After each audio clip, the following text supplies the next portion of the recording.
Bonjour chers amis, j'espère que vous allez bien. Dans cette vidéo, je vais corriger avec vous l'exercice de modulation d'amplitude qui est l'extrait de l'examen national 2015 sciences mathématiques session normale. Cette vidéo est dédiée aux étudiants deuxième année bac sciences mathématiques et sciences physiques. Modulation d'amplitude d'un signal sinusoïdal. Afin d'obtenir un signal modulé en amplitude, on utilise un circuit intégré multiplieur X, voire figure 6. On applique à l'entrée E1 la tension U1 de t égale à S de t plus U0, avec S de t égale à S max cosinus de pi fs t représentant le signal informatif, et U0 une composante continue de la tension. On applique à l'entrée E2 une tension sinusoïdale représentant la porteuse, U2 de t égale à U max cosinus de pi fp t. La tension de la sortie US de t obtenue est US de t égale à KU1 de t, U2 de t. K est une constante qui dépend du circuit intégré X. Rappel, cosinus A fois cosinus B égale à 1 demi, facteur cosinus A plus B plus cosinus A moins B. Question 3.1. Montrez que US de t s'écrit sous la forme US de t égale AM sur 2 cosinus de pi F1 t plus A cosinus de pi F de t plus AM sur 2 cosinus de pi F3 t, où M est le taux de modulation et A une constante.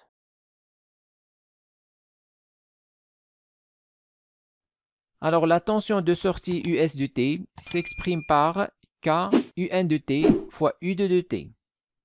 Alors, US de t est égal à K U1 de t fois U2 de t. Alors, US de t égale à... Alors, on va remplacer U1 de t par S de t, le signal informatif, plus U0, la composante continue. Donc, K facteur S de t plus U0. Tout ça fois U2 de t. Le signal porteuse, c'est U max cosinus de pi fp t.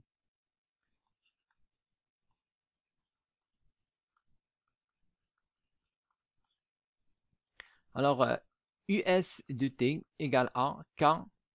Donc ici, on va remplacer S de t par S max cosinus de pi fs t. Donc S max cosinus de pi fs t plus U0, tout ça facteur U max cosinus de pi fp t. Alors US de t égale à, on va développer, donc on va avoir K S max U max fois cosinus. Donc K S max fois U max cosinus fois cosinus. Donc FST cosinus 2 pi FPT. Ensuite, on va ajouter K fois U0 fois U max fois cosinus. Donc K U0 U max cosinus 2 pi FPT. Alors maintenant, on pose KU0 U max égale la constante A. Donc on pose A égale KU0 U max. Alors US de t égale A. Donc ici, on va avoir A fois cosinus. Donc A cosinus 2 pi fp t plus. Alors ici, on a KSM U max. Alors déjà, K fois U max, c'est quoi? Donc ici, on a K fois U max. Donc c'est en fait A sur U0. Alors ici, on divise par U0. On va avoir A sur U0 égale à KU max. Donc ici, KU max, on va remplacer par... Donc on va remplacer par A sur U0. Alors, on a K fois U max, c'est A sur U0. Donc on va mettre A sur U0 et on multiplie par SM. Fois cosinus, cosinus de pi fst, cosinus de pi fpt. Alors, on va utiliser la formule mathématique. cosinus A fois cosinus B égale à 1 demi, cosinus A plus B plus cosinus A moins B. Donc, on aura, ici on a cos fois cos, donc on va mettre 1 demi. Entre crochets, on va mettre cosinus de la somme. Donc, on va avoir 2pi, donc 2pi FST plus 2pi FPT. Donc, on va factoriser par 2pi T. On va faire la somme des deux fréquences, Fs plus Fp. Donc, 2pi facteur Fp, donc Fp plus Fs, le tout facteur T. Alors maintenant, plus cosinus de la différence, c'est-à-dire 2pi FST moins 2pi FPT. Comme ici, on va factoriser par 2pi et T. Donc 2pi en facteur et T aussi. Alors, on va mettre la différence. Maintenant, on va mettre Fp moins Fs. Et on ferme le crochet. Alors maintenant, on pose. Donc, on pose Sm sur U0 égale à M. Donc, M égale Sm sur U0. Donc, US de T est égal à. Donc, on va avoir A cosinus de pi FPT plus. Alors, Sm sur U0, c'est M. On va avoir AM sur 2. On développe. Donc, fois cosinus. Cosinus 2pi Fp plus Fs fois T. Même chose, on va avoir ici A fois M sur 2. Donc, plus AM sur 2 fois l'autre cosinus. Donc, cosinus 2pi Fp moins Fs T. Alors, on va mettre US de T égale à, on va commencer par cette expression AM sur 2, cosinus 2pi, donc cosinus 2pi Fp moins Fs fois T, plus, maintenant on va mettre A cosinus 2pi Fpt, et finalement, il reste AM sur 2 cosinus 2pi facteur Fp plus Fs facteur T. Donc ici, on a classé ces termes selon la fréquence. Donc ici, on a la plus petite fréquence, c'est-à-dire Fp moins Fs. Ensuite, Fp. Et finalement, la plus grande fréquence, c'est Fp plus Fs. Alors, dans la question, donc, on nous demande de trouver US de t égale à AM sur 2 cosinus 2pi F1t plus A cosinus 2pi F2t plus AM sur 2 cosinus 2pi F3t. Donc, c'est exactement la forme qu'on a trouvée ici. Alors, on va écrire US de t égale à AM sur 2 cosinus 2pi. Alors, on va appeler Fp moins Fs, on va l'appeler F1. Donc, F1 fois t. Donc, comme dans l'énoncé, F1, F2, F3, on va appeler cette fréquence Fp, c'est F2, et celle-là, on va l'appeler F3. Donc, plus A cosinus 2pi F2 T plus AM sur 2 cosinus 2pi F3, bien F3, F3T, avec F1 égale Fp moins Fs.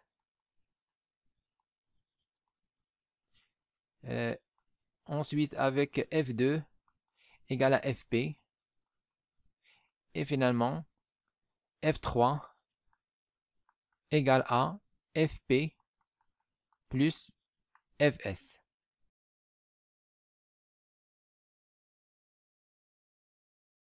Question 3.2. La figure 7 représente le spectre de fréquence formé de 3 raies de la tension modulée US de T.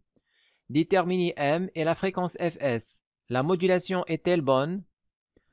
Alors, on a déjà trouvé que la tension modulée US de T est la somme de trois fonctions de fréquences différentes, F1, F2 et F3, et d'amplitudes différentes. Donc ici, cette fonction d'amplitude AM sur 2, c'est là d'amplitude A, et finalement, c'est là d'amplitude AM sur 2. Alors, sur la figure 7, on a le spectre de fréquences. Donc ici, la plus petite fréquence, c'est F1. C'est Fp moins Fs. Donc, on va avoir ici Fp moins Fs. Ensuite, on aura la deuxième fréquence, c'est Fp. Et finalement, la plus grande fréquence, c'est Fp plus Fs. Donc ici, on aura Fp. Et finalement, on aura Fp plus Fs. Alors, les amplitudes, donc la plus petite amplitude, c'est AM sur 2. Et la plus grande, c'est A. Donc ici, pour ces deux-là, c'est en fait AM sur 2. Et pour cette amplitude, c'est A. Donc, c'est la constante A. Alors, dans la question, on nous demande de déterminer le taux de modulation M. Donc, on a la valeur de A et on a la valeur de AM sur 2. Donc, on a... Alors, A est égal à... Donc, ici, on a 0,5 volts, 1 volt, 1,5, 2 volts. Donc, cette valeur correspond à 2 volts. Donc, A est égal à 2 volts. Et on a aussi AM. Donc, AM sur 2, cette valeur est égale à 0,5 volts.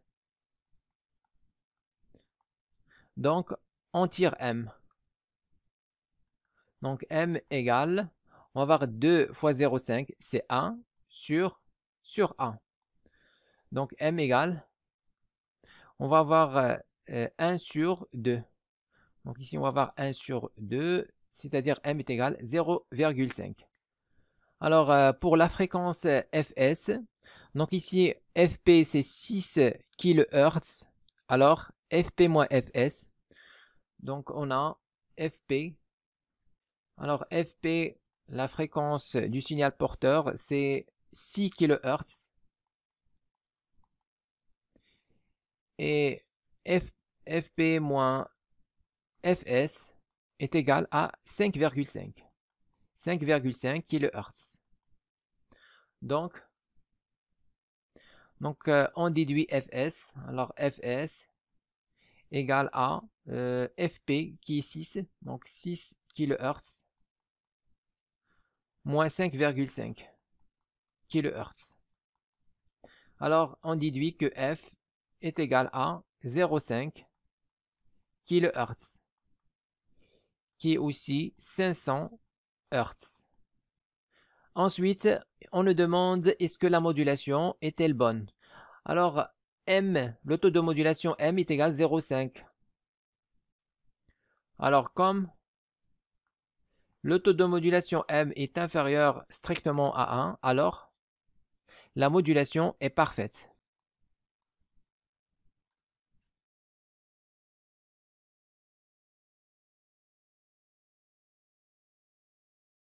Question 3.3. Pour une bonne réception du signal modulé, on utilise un circuit bouchant, circuit d'accord, formé d'une bobine d'inductance L0 égale à 60 mH et de résistance négligeable, et de deux condensateurs montés en série, de capacité C égale à 10 microfarad et C0. Déterminer la valeur de C0. Alors, pour avoir une bonne réception du signal modulé,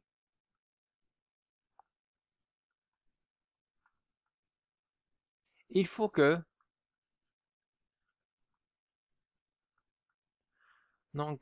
Fp, la fréquence du signal porteur, égale 1 sur la période du signal porteur, égale 1 sur 2pi racine, donc L0. Ici, on a deux condensateurs montés en série, donc on va mettre C équivalente. Alors, on va déterminer C équivalente. Donc, on a deux condensateurs de capacité C et C0. On va mettre C fois C0 sur C plus C0. Donc, normalement, la formule, c'est 1 sur C équivalente égale à 1 sur C plus 1 sur C0. On réduit au même dénominateur. On va avoir C plus C0 sur C fois C0. Alors, ça, c'est 1 sur C équivalente. Pour avoir C équivalente, on va mettre C0 sur la somme. C plus C0. Donc, on remplace ici. On aura donc FP égale 1 sur 2pi racine L0. Alors, C équivalente, on remplace par C0 sur C plus C0. Alors, maintenant, on va faire monter la racine dans l'autre côté. On va avoir racine de L0, C0 sur C plus C0 égale à 1 sur 2pi fois FP.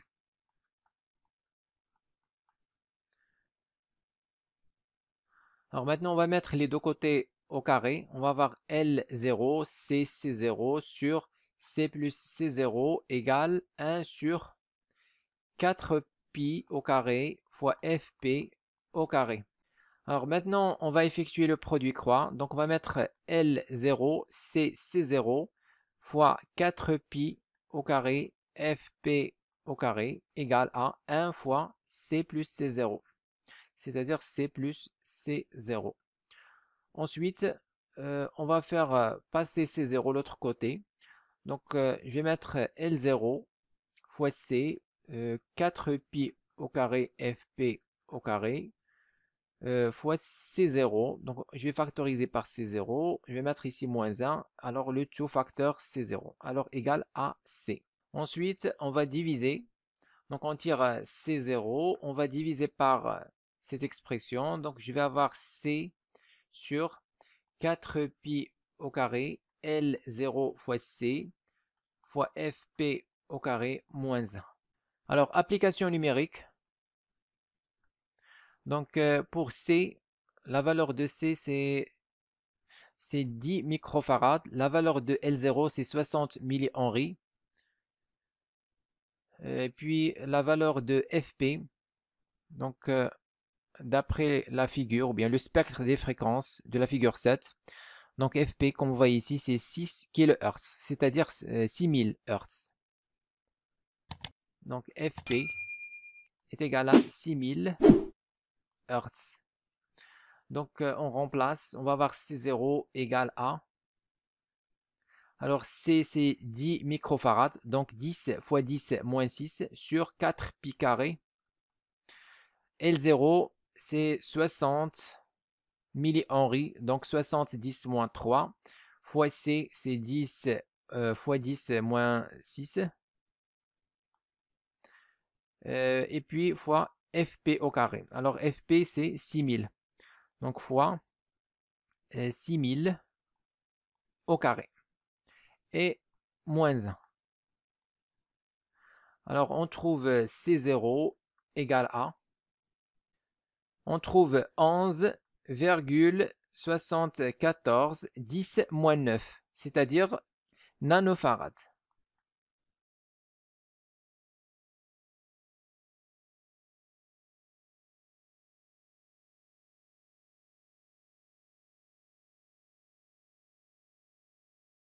Écrivez-moi vos remarques dans les commentaires et n'oubliez pas de cliquer sur j'aime si vous appréciez notre contenu et de s'abonner à notre chaîne YouTube. C'est absolument gratuit pour recevoir de nouvelles vidéos.